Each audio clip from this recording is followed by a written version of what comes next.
Hi అండి. ఇది ఏంటంటే క్యారెట్ జ్యూస్ అండి.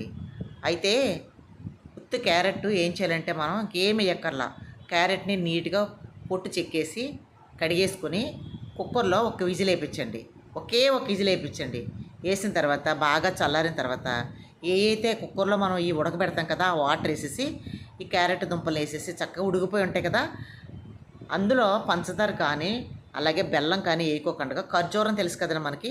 అంటే తీర్థాల్లో అమ్ముతారు ఎక్కువ. పూర్వం తీర్థంలో అమ్ముతారు ఖర్జూరం. మామూలుగా మనం డేట్స్ కొనుక్కుంటాం కదా, అవి కాదు.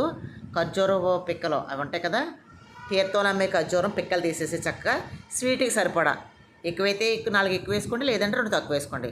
షుగర్ ఉన్నవాళ్ళు ఇలా తాగేసినా పర్వాలేదు. ఎందుకంటే క్యారెట్ అలాగా కొంచెం స్వీట్గా ఉంటుంది, తాగేయచ్చు పర్వాలేదు. ఓకేనా. ఇది ఫ్రిడ్జ్లో పెడతాను నేను. ఈవినింగ్ పిల్లలు వచ్చిన తర్వాత అందరం కూర్చొని తాగుతాను అనమాట. ప్రతిరోజు ఇలా చేసి పెట్టండి, తాగుతారు పిల్లలు.